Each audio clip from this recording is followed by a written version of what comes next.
Jumpa lagi Sobat Blackout Area dengan saya Bram. Kita bertemu lagi di channel kita, channel Blackout Area. Untuk tayangan kali ini kami dari Blackout Area ingin menyajikan sebuah konten cerita, di mana cerita ini kami ceritakan ulang kepada para sobat Blackout Area semuanya. Dan cerita ini berasal dari salah seorang narasumber kami yang di dalam video nanti untuk nama narasumber dan nama tempat tidak bisa kami sebutkan karena itu privasi. Sebelum kita menyaksikan atau mendengarkan seperti apa ceritanya, kami minta keringan hati dari para sobat Blackout Area. Bagi yang belum subscribe, kami minta keringan hati untuk menekan tombol subscribe dan tanda lonceng di bawah video ini, agar kita bisa sama-sama membangun channel ini, dan channel ini kedepannya bisa menjadi salah satu sarana hiburan untuk kita semua. Dan bagi yang sudah subscribe, kami ucapkan terima kasih banyak. Bagaimana cerita yang akan kami sajikan? Mari kita saksikan bersama. Salam Blackout Area.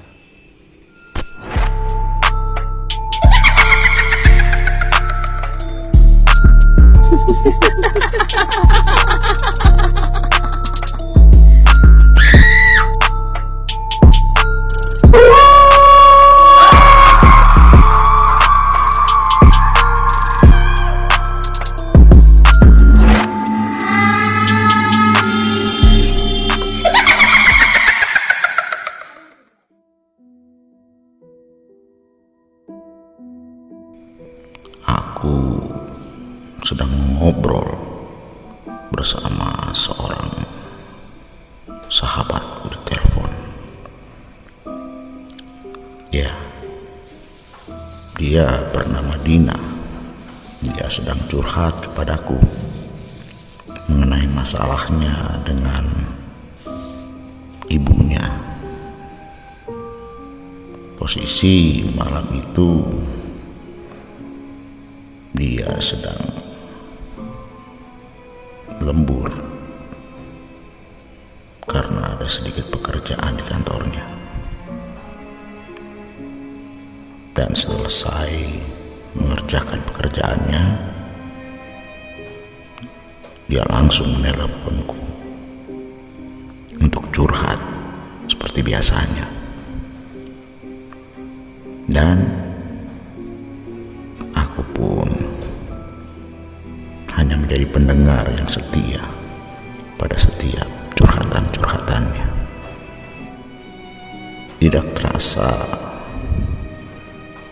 kami sudah ngobrol kurang lebih 1 jam. Aku pun ingin menyudahi pembicaraan kami karena aku ingat dia harus pulang karena sudah malam. Dan kebetulan aku pun sudah sangat lelah karena aktivitas di kantor tadi siang yang cukup sibuk. Namun dia bilang dia masih ingin ditemani ngobrol olehku, karena masih banyak yang ingin dia curhatkan tentang masalahnya. Dan aku pun mencoba untuk merayunya agar menyudahi obrolan kami, karena dia harus segera pulang. Waktu pun sudah menunjukkan pukul 9 malam.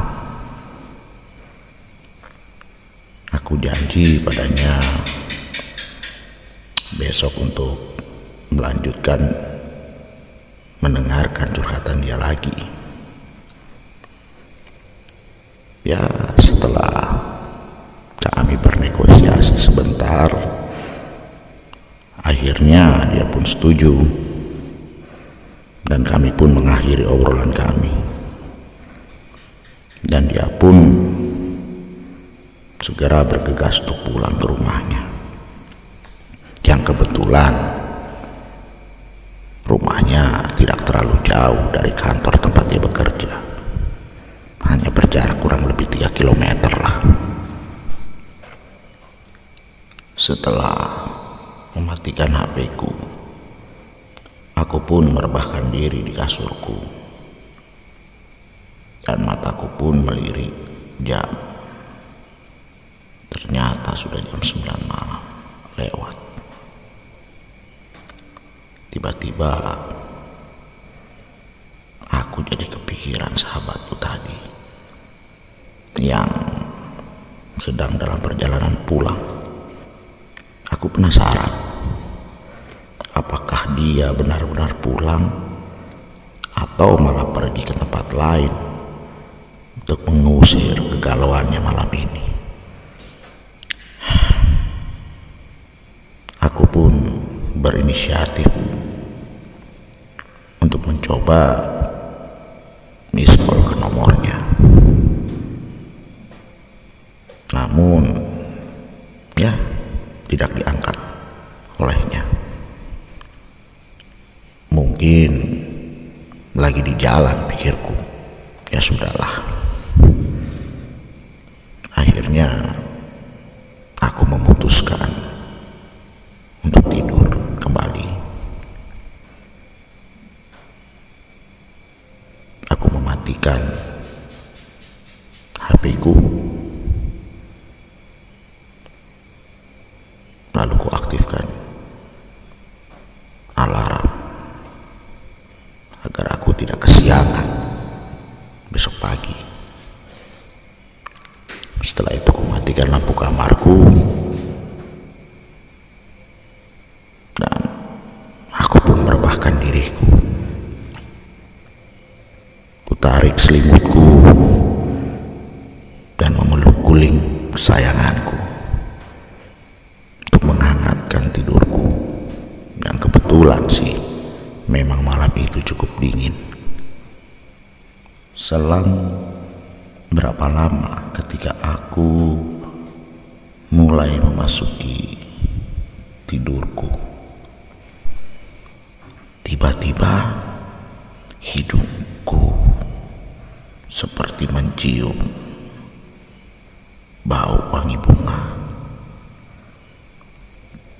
dan sepertinya ada aroma parfum wanita.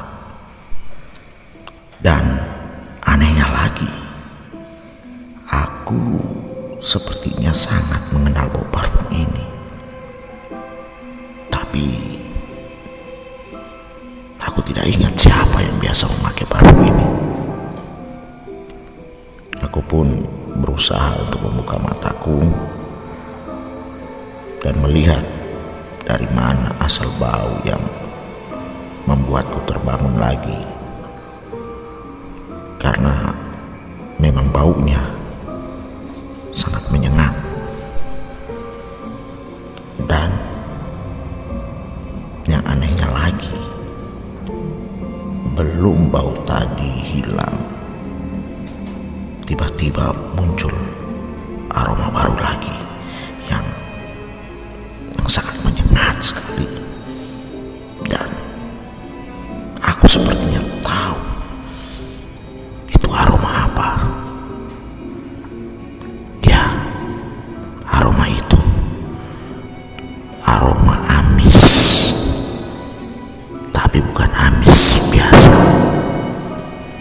itu adalah aroma amis darah. Aku segera berdiri dari tempat tidurku dan mencoba menenangkan diriku. Ku bangun, ku nyalakan lampu kamarku. Namun anehnya aku tidak melihat siapa-siapa yang ada di kamarku.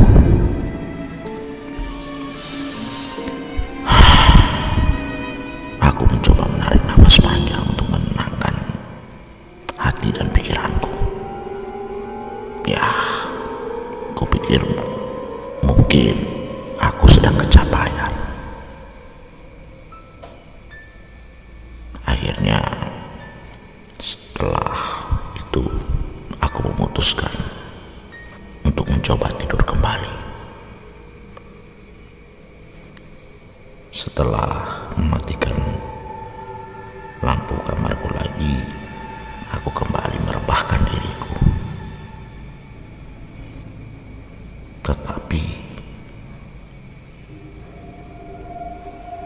ada hal yang membuatku merasa semakin tidak menentu.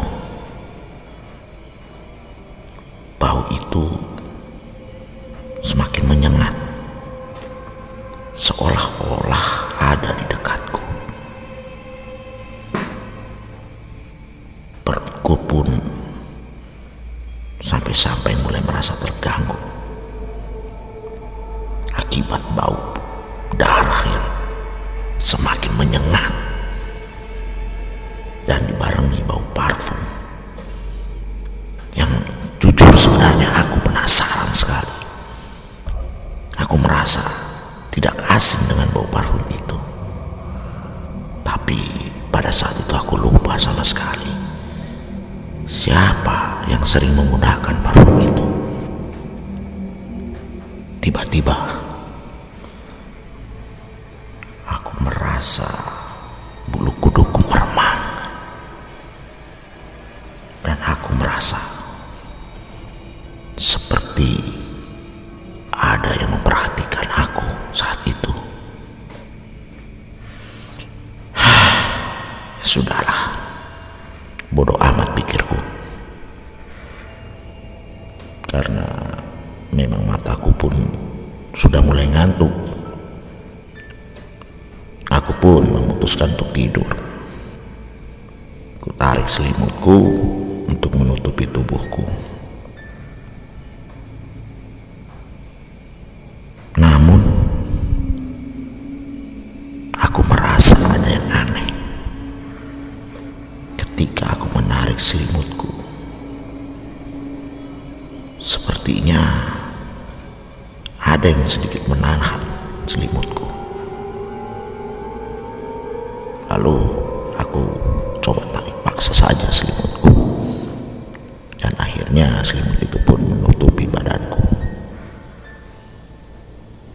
Namun suatu kejadian yang sangat mengejutkanku. Tiba-tiba aku merasa seperti ada yang menarik paksa selimutku. Aku pun terkejut dan refleks aku ingin melihat siapa yang menarik selimutku. Dan aku pun terkejut melihat sesosok perempuan yang berdiri tepat di bagian bawah tempat tidurku, di dekat jendela. Ya, aku dapat melihat sosok itu. Sosok itu agak mengerikan dan dia melihat tajam.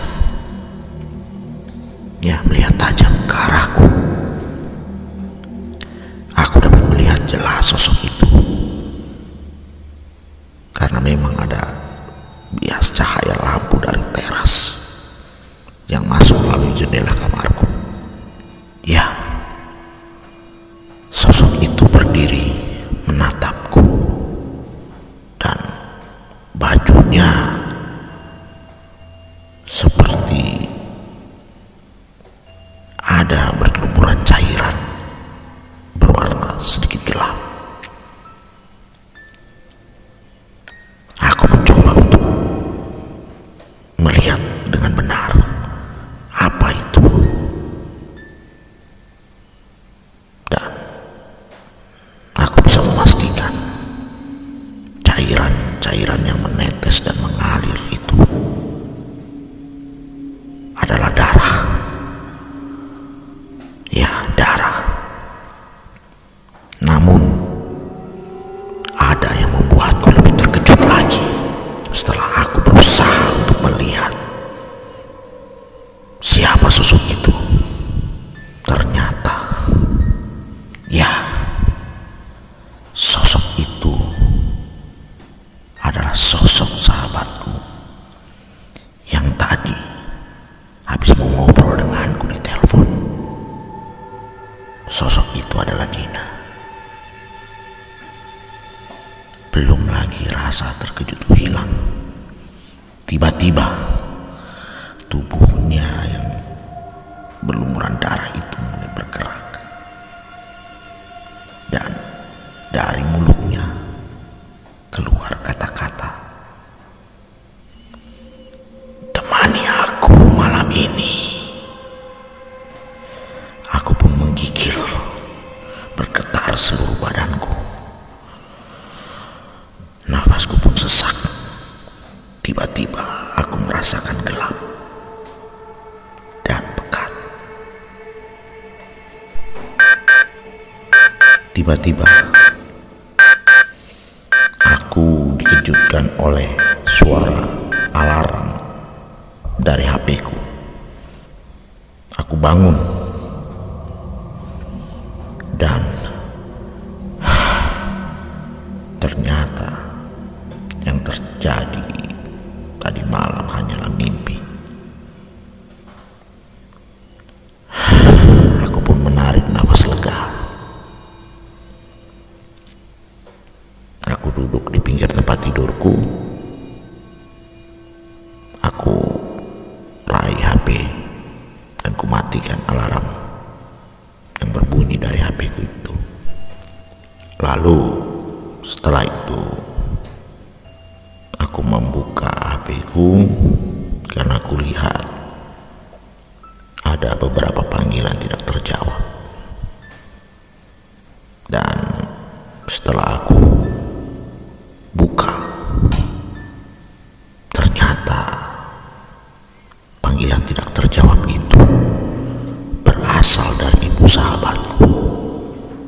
Dia menelponku sebanyak 3 kali, dan anehnya aku tidak mendengarnya. Lalu aku buka WA-ku. Ada sebuah pesan yang masuk dari nomor yang aku kenal.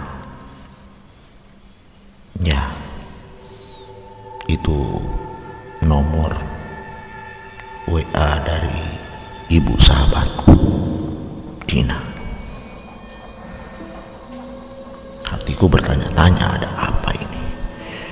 Lalu aku buka pesan tersebut, dan sungguh sangat mengejutkan. Setelah aku membaca apa isi pesan dari ibu sahabatku itu, di situ tertulis, sahabatku mengalami kecelakaan tadi malam dalam perjalanan pulangnya.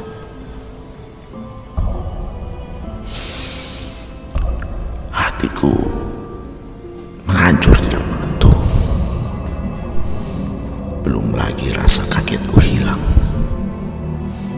Tiba-tiba aku dikejutkan oleh sebuah pesan baru yang masuk, dan aku melihat siapa yang mengirim pesan itu. Tiba-tiba badanku bergetar, tanganku gemetar setelah membaca siapa orang yang mengirim pesan tersebut. Di situ tertulis nama Dina. Ya, Dina sahabatku.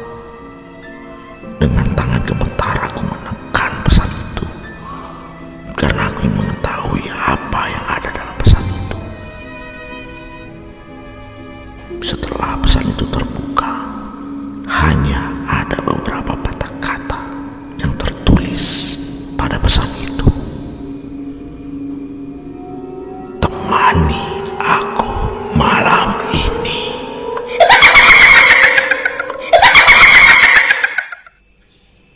Bagaimana sobat Blackout Area?